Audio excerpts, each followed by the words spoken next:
Meus queridos e amados irmãos, que a doce e gloriosa paz do Senhor Jesus seja com todos. Nós estamos de volta para o estudo de mais uma lição da nossa revista da Escola Dominical. Esta revista que é publicada trimestralmente pela Casa Publicadora das Assembleias de Deus. E nesse trimestre nós fomos presenteados aí pelo pastor Douglas Batista, que está comentando a nossa lição, que tem como título maior a supremacia das Escrituras. Para os que vêm acompanhando desde o início, nós já estudamos muitos temas interessantes, como a autoridade da Bíblia, a inspiração divina da Bíblia, a inerrância da Bíblia, a estrutura da Bíblia, como ler as Escrituras, a Bíblia como um guia para a vida, a Bíblia transforma as pessoas.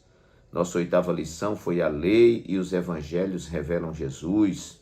A 9ª lição, as histórias e as poesias falam ao coração. E desta feita vamos estudar as profecias despertam e trazem esperança. Nós queremos aproveitar aqui também e cumprimentar todos os ouvintes da Rádio Farol FM 90.1 aqui de Maceió, e muitas pessoas aqui da nossa capital Maceió, do interior do estado e até de outros estados fronteiriços, têm ouvido este programa. E nós estamos aí com uma experiência, ainda estamos em fase experimental, esse nosso vídeo que é publicado no YouTube, nós estamos disponibilizando o áudio dele para um programa realizado pelas Assembleias de Deus aqui em Alagoas, toda quarta-feira, a partir das 22 horas. Muito bem. Então, queridos, queremos então, nessa ocasião, estudarmos a lição número 10 para 6 de março de 2022, cujo título, como já mencionei, as profecias despertam e trazem esperança. Nós queremos sempre ressaltar que nós comentamos essa lição de forma complementar. O nome do nosso canal no YouTube é a Escola Bíblica Complementar. Então, todas as lições são comentadas em 10 tópicos. Nós aproveitamos muita coisa do conteúdo que está na lição, que já é um conteúdo muito rico, e acrescentamos algumas coisas. Por exemplo, nesta lição, alguns tópicos não estão comentados na lição, mas eles podem enriquecer o seu estudo. Ok, o título então, as profecias despertam e trazem esperança. O nosso texto áureo nos diz assim: bem-aventurado aquele que lê e os que ouvem as palavras desta profecia e guardam as coisas que nela estão escritas, porque o tempo está próximo. Apocalipse, capítulo 1 e versículo 3. Nossa verdade prática nos diz: as profecias são mensagens que expressam a soberana vontade do Senhor. Elas servem para alertar o povo de Deus, produzindo esperança e confiança nas promessas divinas. Nossa leitura bíblica em classe se encontra em 3 livros da Bíblia, Jeremias, capítulo 1, versículo 4 a 10, Joel, capítulo 1, versículos de 1 a 3, e Apocalipse, capítulo 1, versículos de 1 a 3. Esses textos estão compactados aqui na nossa leitura bíblica em classe, e nós vamos fazer então essa leitura. Nos diz assim o texto bíblico: assim veio a minha palavra do Senhor, dizendo: antes que te formasse no ventre, eu te conheci, e antes que saísses da madre, te santifiquei, e às nações te dei por profeta. Então disse eu: ah, Senhor Jeová, eis que não sei falar, porque sou uma criança. Mas o Senhor me disse: não digas, eu sou uma criança, porque aonde quer que eu te enviar, irás, e tudo quanto te mandar, dirás. Não temas diante deles, porque eu sou contigo para te livrar, diz o Senhor. E estendeu o Senhor a mão, tocou-me na boca e disse-me o Senhor: eis que ponho as minhas palavras na tua boca. Olha, ponho-te neste dia sobre as nações e sobre os reinos, para arrancares e para derribares e para destruíres e para arruinares e para edificares e para plantares. Agora vamos para Joel, capítulo 1, versículos de 1 a 3. Palavra do Senhor que foi dirigida a Joel, filho de Petuel. Ouvi isto, vós, anciãos, e escutai todos os moradores da terra. Aconteceu isto em vossos dias, ou também nos dias de vossos pais? Fazeis sobre isto uma narração a vossos filhos, e vossos filhos a seus filhos, e os filhos destes a outra geração. Agora, Apocalipse, capítulo 1, versículos de 1 a 3. Revelação de Jesus Cristo, a qual Deus lhe deu para mostrar aos seus servos as coisas que brevemente devem acontecer, e pelo seu anjo as enviou e as notificou a João, seu servo, o qual testificou da palavra de Deus e do testemunho de Jesus Cristo e de tudo o que tem visto. Bem-aventurado aquele que lê e os que ouvem as palavras desta profecia e guardam as coisas que nela estão escritas, porque o tempo está próximo. Meus amados irmãos, a nossa lição dispõe de uma introdução, que eu não vou ler para a gente ganhar tempo, e 3 tópicos. O primeiro tópico fala sobre os profetas maiores. Nós vamos fazer um breve comentário aqui. O segundo tópico, os profetas menores. Também temos aqui apenas algumas menções. E o terceiro tópico, o livro do Apocalipse. E, por fim, então, uma conclusão.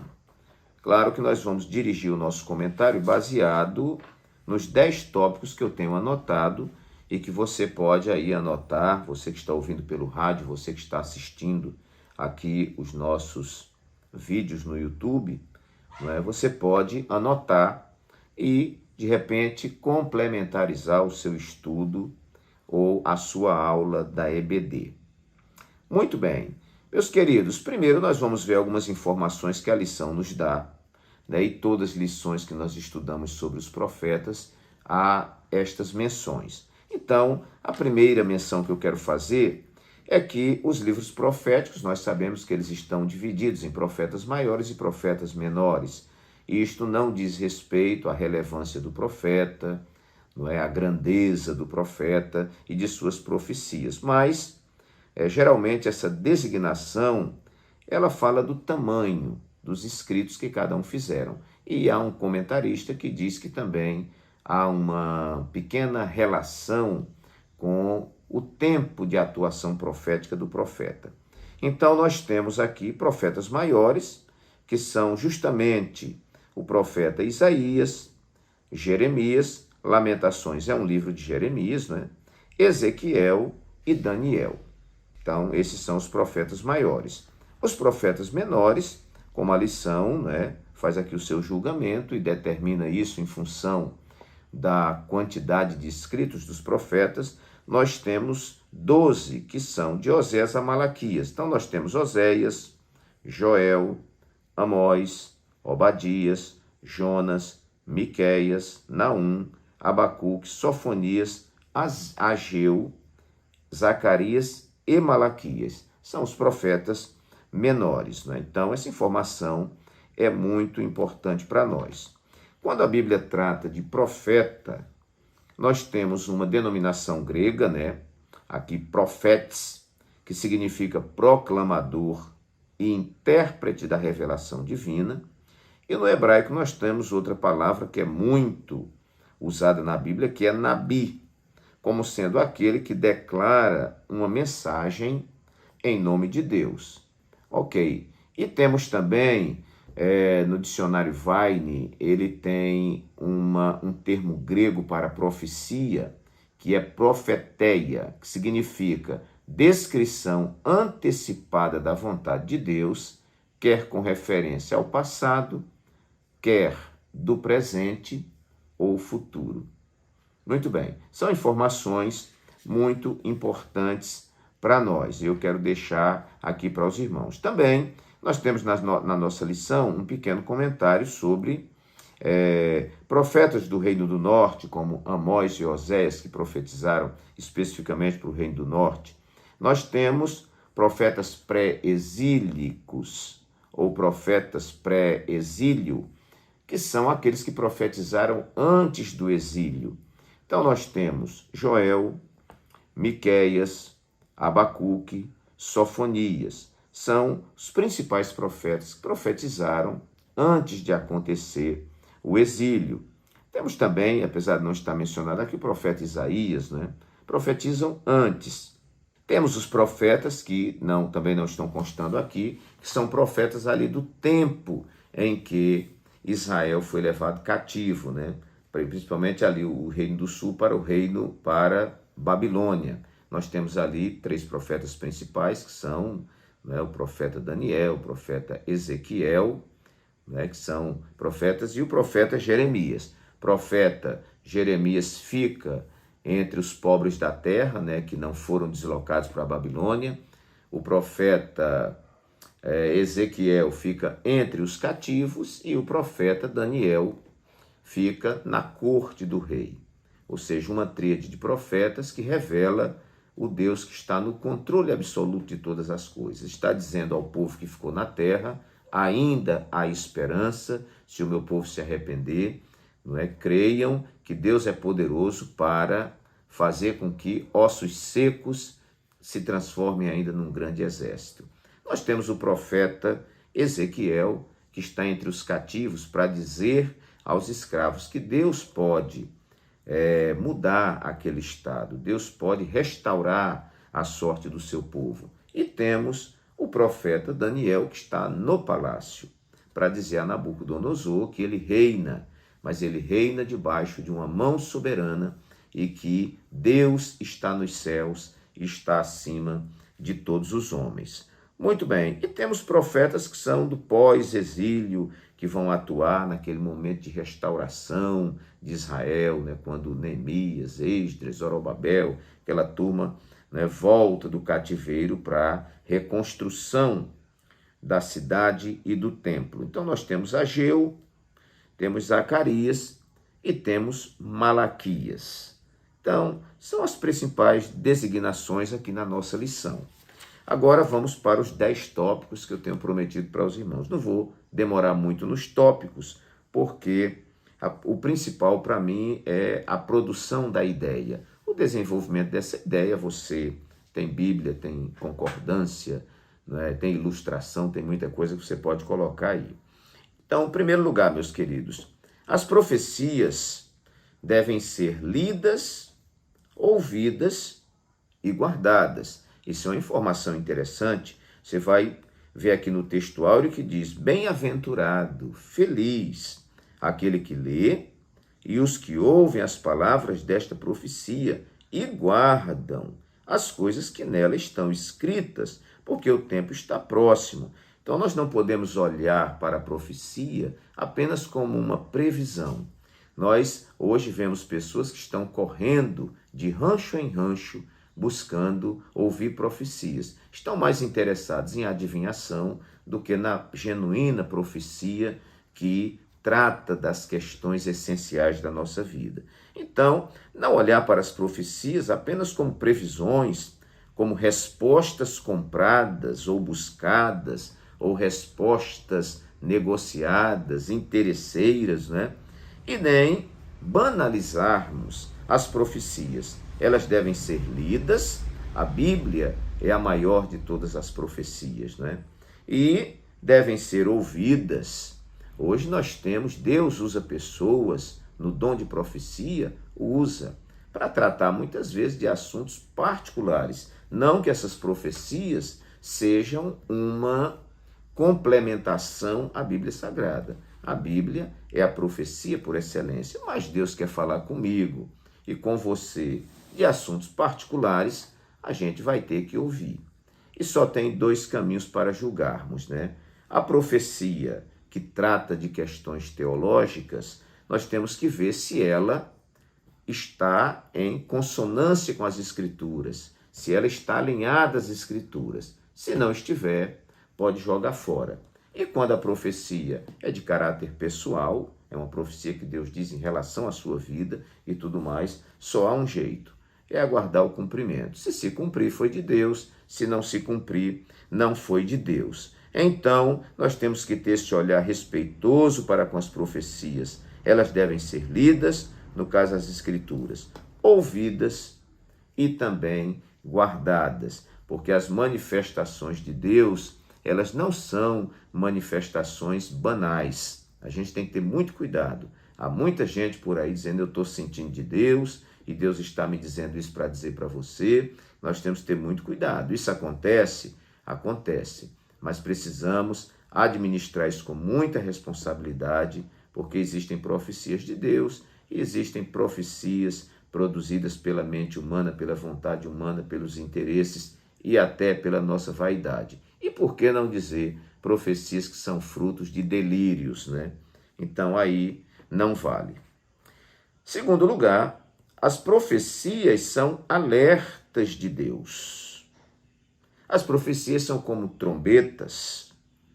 Os profetas são como atalaias, né? Aqueles que estão na torre de vigia e quando vê a aproximação do exército, quando vê qualquer suspeita de ação do inimigo, ele toca a trombeta, ele dá o grito e as pessoas se despertam, né?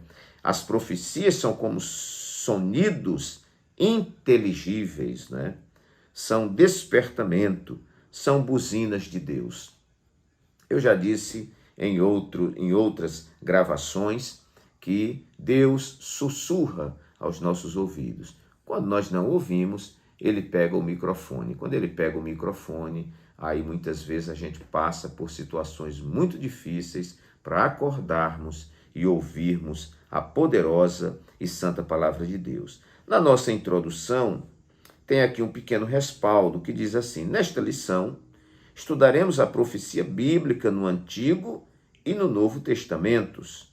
Os profetas foram pessoas escolhidas por Deus para anunciar a sua revelação.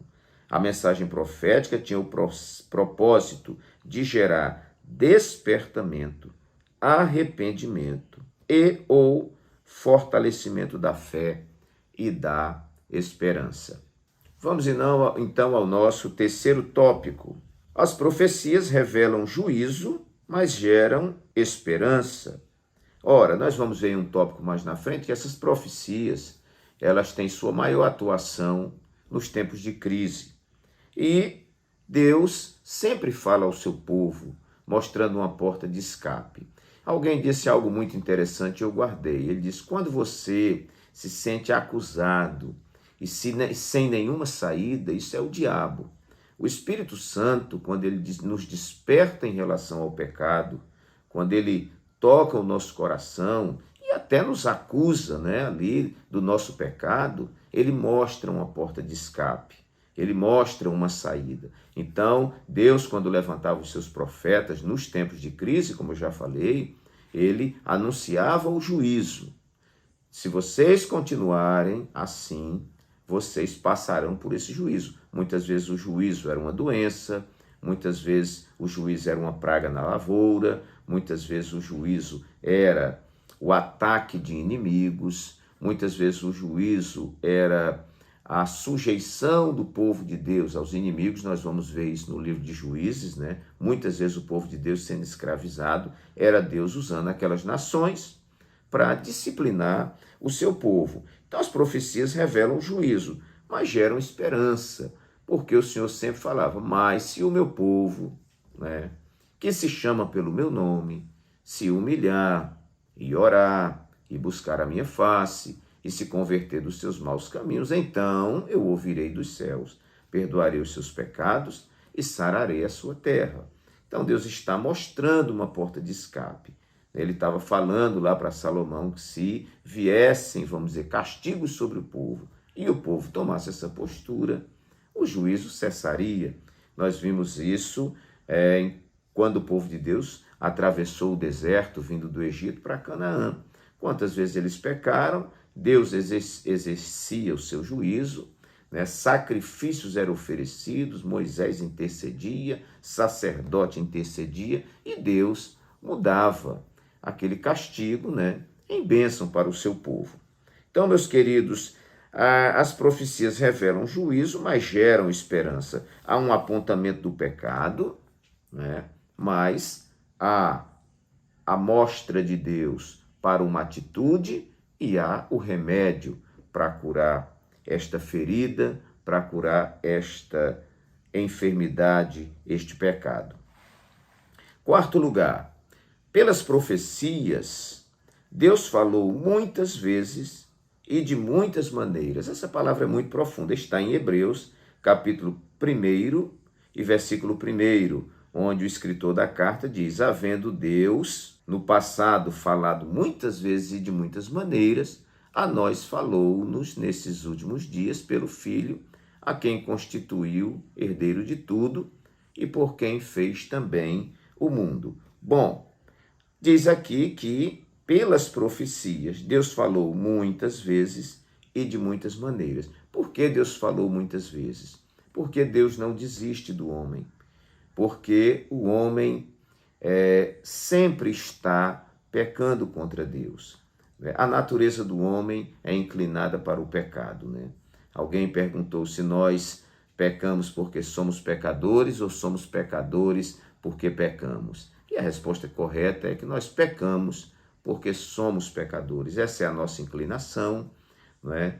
E temos que lutar o tempo inteiro. Eu sempre comparo com aquele carrinho de supermercado da roda travada, que você quer empurrar para frente e ele quer ir para cima das prateleiras, né? Você puxa para o meio do corredor, ele quer ir para cima das prateleiras, até que você desiste e troca o carrinho. A nossa natureza, infelizmente, é assim. Você tem que estar puxando o carrinho o tempo inteiro, porque essa inclinação é má. Então, esse falou muitas vezes quer dizer que Deus não desiste, que Deus é insistente nesta questão, que Deus é perseverante em nos amar, em cuidar de nós e tentar nos resgatar. Mas ele não só falou muitas vezes, falou de muitas maneiras.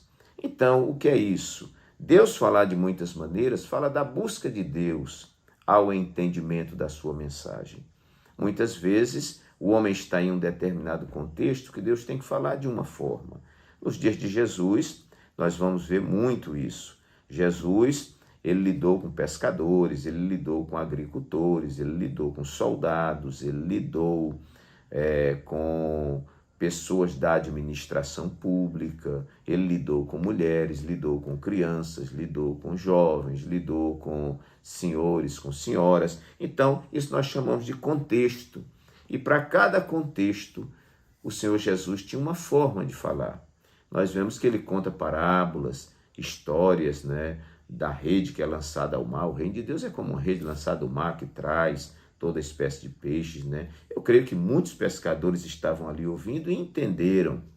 Jesus falou que o semeador saiu a semear, falando, né, desta forma como nós absorvemos a palavra.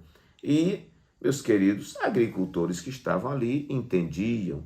E eu creio que Jesus, em cada local que ele estava, em cada situação, seja falando para muita gente, para pouca, ou para uma só pessoa, seja na praia, seja no monte ou no templo, ele contextualizava sua mensagem. E no Antigo Testamento, Deus tinha as formas também de falar com o seu povo. Então, Deus falou muitas vezes e de muitas maneiras. Isto é uma característica da palavra profética. Quinto lugar, as profecias confrontavam o pecado e apontavam a porta de escape. Muito parecido com o que eu comentei anteriormente, mas eu quero me deter aqui no confronto. A profecia é uma palavra de confrontação. Paul Washer, ele tem uma frase muito interessante, que eu já falei muitas vezes, estou repetindo, porque há sempre um público novo, e ele diz que a maior marca de um falso profeta é ele dizer tudo aquilo que você gosta de ouvir. Eu acredito que nós estamos vivendo uma época de muitos falsos profetas, que vão até seu ouvido dizer que você vai ter vitória, que sua casa já chegou, que a luta já passou e que agora é tudo docinho como mel e tudo mais, e a coisa não funciona assim. Deus está levantando profetas que vão tocar na verdadeira ferida, não é, que afasta o homem de Deus, que é o pecado. Então, nós estamos vendo muita profecia, mamão com açúcar, muita profecia parecida mais com caixinha de promessa, mas Deus não trabalha assim. Se Deus tem um remédio doce para mim, Ele dá. Se eu preciso de um remédio amargo, Ele dá. E o nosso povo está precisando ser confrontado com a verdade. Como disse A.W. Tozer, Quando a palavra de Deus for proclamada, né, na sua integridade nos púlpitos das nossas igrejas, duas coisas vão acontecer. Ou o pecador vai se converter, ou o pecador vai sair da igreja. Claro que eu entendo o que a W. Tozer quer dizer. A palavra é aquela que convence o pecador para que ele se chegue para Deus. E esta palavra também, uma pessoa na prática do pecado não aguenta ficar ouvindo ela muito tempo, ele não vai ficar no arraial. Essas pessoas que muitas vezes estão com a vida toda desregulada, eles gostam das igrejas show, das igrejas que têm luzes piscando, igrejas da parede preta como boate, igrejas que já arrancaram o púlpito e fizeram do púlpito uma discoteca onde todo mundo dança lá em cima e tudo mais, é liberdade, pastor legal e tudo mais, e vamos caminhando, você chega do jeito que está e continua do mesmo jeito, e vamos nos adequar ao mundo para ganhar o mundo. Esse evangelho eu chamo de evangelho achocolatado, evangelho adocicado, evangelho manco e evangelho falsificado. A verdadeira profecia confronta o pecado. Por que os profetas sofriam tanto no passado? Será que é porque eles levavam somente mamãozinho com açúcar para o rei, para os sacerdotes? Não. Eles eram homens que tinham compromisso com a verdade de Deus. E a verdade, para uma geração mergulhada nos seus relativismos, desprezando os absolutos de Deus, para essa geração, quanto mais mentira, quanto mais adocicada for a palavra, melhor. Mas nós não queremos nada de palavra adocicada nem achocolatada. Nós queremos a palavra de Deus para as nossas vidas, porque ela pode bater com força, mas ela não bate para matar, não bate para nos mergulhar no estado de tristeza, ela bate para nos curar e nos conduzir para o caminho como um pastor que com a sua vara desvia a ovelha de lugares perigosos. Ok, meus irmãos, então esta palavra nos confronta para um projeto de vida. Ok, vamos então para o nosso sexto tópico. As profecias são uma demonstração da graça de Deus manifestada na história. Isso nós vamos ver, esse pequeno comentário aqui na lição. As profecias são demonstração da graça de Deus. Por quê? Porque quando Deus fala, não é porque nós provocamos. Deus fala e Deus procura o homem por sua livre iniciativa. Deus é soberano, ele não tem nenhuma obrigação de me responder, ele não tem nenhuma obrigação de se manifestar, ele faz essas coisas quando ele quer.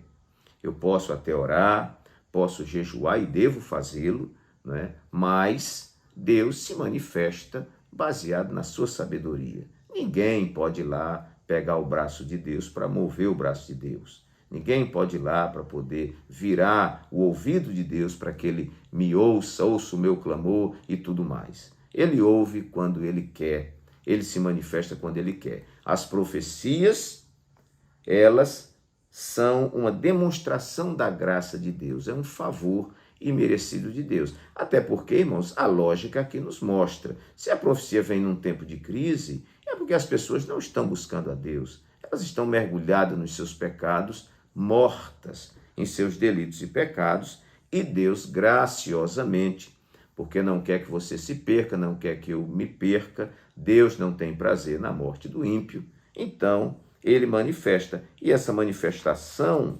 pessoal e histórica é baseada na graça de Deus. Eu tenho que entender isso. Nós, muitas vezes, somos tentados a achar que fomos nós que conquistamos, Esse espírito de romeiro tem que desaparecer de nós. Às vezes eu fico pensando que recebi de Deus porque eu não era uma pessoa tão ruim. Eu recebi de Deus porque eu paguei o preço, Eu fiquei tantas horas de joelho e Deus olhou e disse, ele pagou o preço. Não. Quando você ora muito, quando você jejua, quando você lê a Bíblia, quando você faz um monte de coisa, você não está comprando nada de Deus. Você não está fazendo nada mais nada menos do que a sua obrigação. E quando fizer tudo, Jesus diz que você vai ser promovido a servo inútil, né? Quando você tiver feito tudo, e depois que vocês fizerem tudo, vocês vão ganhar uma medalha de servo inútil. Então eu prefiro entender que tudo que eu tenho, tudo que eu sou, tudo que você tem, tudo que você é fruto dessa graça maravilhosa de nosso Senhor e Salvador Jesus Cristo. Tendo cuidado de não transformarmos esta graça numa graça barata, onde eu vivo uma vida de irresponsabilidade e acho que Deus, né, vai só me dar tudo aí de qualquer maneira. Não é assim, né? Nós precisamos, claro, cuidarmos da nossa vida, mantermos o nosso testemunho, lermos a Bíblia, orarmos e orarmos muito, né? E vivemos uma vida em santidade diante de Deus, com a ajuda do Senhor, do Espírito Santo. Vamos então para o nosso 7º tópico. As profecias atendem às demandas de um tempo de crise. Profecia sempre vem em um tempo de crise. Profetas sempre se levantam em um tempo de crise. Se não há crise, o profeta está desempregado. Se não há crise, as profecias perdem o seu sentido. Então, crises, né? Ou seja, profecias e profetas são produzidos em um tempo de crise. Se você observar o tempo de maior volume profético para o povo de Deus foi no período do reino dividido. O reino dividido foi uma crise muito maior do que as que eles passaram no deserto, quando vinham com Moisés, e do tempo dos juízes e tudo mais. Porque o povo de Deus se desagregou. Reino do sul, reino do norte, e um povo dividido é um povo fraco. E você vai ver que nesse tempo Deus levantou profetas para o reino do sul, profetas para o reino do norte, profetas que profetizaram para o sul e para o sul e para o norte. Enfim, esses homens se levantam. Eu costumo dizer que toda manifestação da glória de Deus é antecedida por um profundo tempo de crise. Então, essas profecias atendem demandas de um tempo de crise. E o que é esse tempo de crise? Um tempo onde o povo estava afastado de Deus, o povo estava mergulhado na idolatria, na prostituição, enfim, nas muitas coisas. Você lê o livro de Abacuque brada dizendo: até quando, Senhor?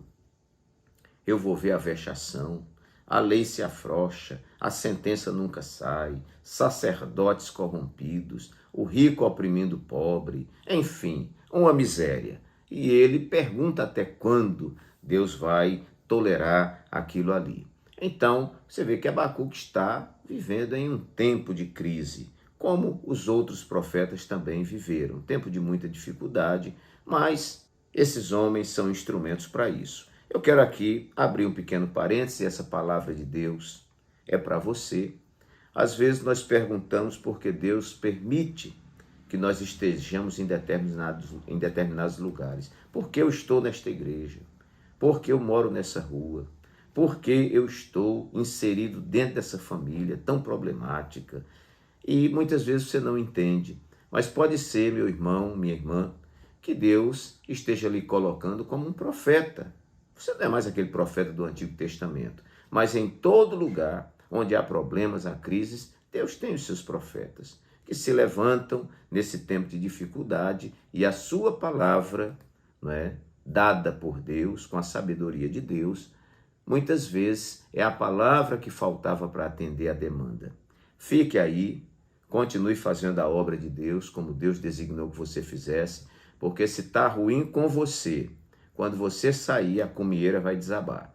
Então é melhor você ficar e fazer a obra de Deus como um profeta do Senhor instalado em um tempo de crise. O profeta genuíno não está buscando conforto, porque onde há crise, não há conforto. Há muitos problemas, mas que Deus nos ajude. 8º lugar, e vamos caminhando para o final, as profecias perpassam passado, presente e futuro. Aqui no tópico 1 e subtópico 1, nós vamos ver bem no finalzinho que fala sobre o dicionário Vine, né, que atesta que o termo grego para profecia é profeteia, falei aqui agora há pouco, que significa descrição antecipada da vontade de Deus, quer com referência ao passado, quer do presente ou futuro. E temos também terceiro tópico, subtópico 2, que fala, uma mensagem de esperança. Na revelação, Cristo disse a João: escreve as coisas que tens visto e as que são e as que vão acontecer. Significa o registro do passado, presente e futuro. No passado, João testificou da palavra de Deus. No presente, todos devem guardar as palavras da profecia. No futuro, irá se cumprir a esperança da volta de Jesus. Então, a profecia parte de um Deus eterno, para o coração de um ser limitado, mas Deus não está nem em presente, nem passado e futuro, ele vive um presente eterno. Então, as profecias, elas têm esse poder de varrer passado, presente e futuro. Nono lugar, as profecias evidenciam a soberana vontade de Deus. Claro, sempre é assim. Deus é soberano e essas profecias se alinham a essa soberania de Deus. Significa dizer que eu não tenho poder de manipular as profecias, que eu não posso adequar as profecias aos meus interesses, às minhas vaidades, às minhas pretensões. As profecias são produto da vontade soberana de Deus. Significa também dizer que ele manda a sua palavra quando ele quer. Houve um tempo de silêncio profético. Nós vemos que de Malaquias até João Batista, há um tempo aí de silêncio profético. Não é que Deus não atuou no meio do seu povo, que o Espírito Santo perdeu o controle do povo, não. Mas não houve voz profética nesse período. Por quê? Porque Deus não quis. Será que alguém não queria ouvir? Será que alguém não pediu? Sim, pediu. Mas Deus trabalha não só com a minha vontade nem a sua vontade. Deus trabalha com os seus projetos. E os seus projetos são a grande prioridade. Eu me lembro que eu conversava com um pastor que ele foi muito usado por Deus em uma determinada década.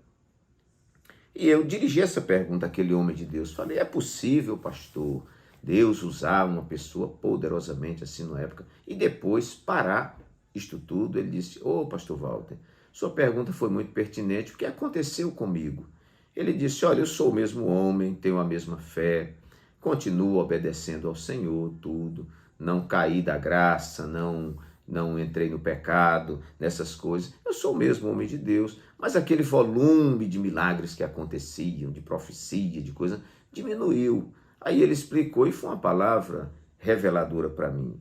Ele disse, Deus trabalha com projeto, não é com sonho, com esse tipo de coisa, não. Deus trabalha com projeto.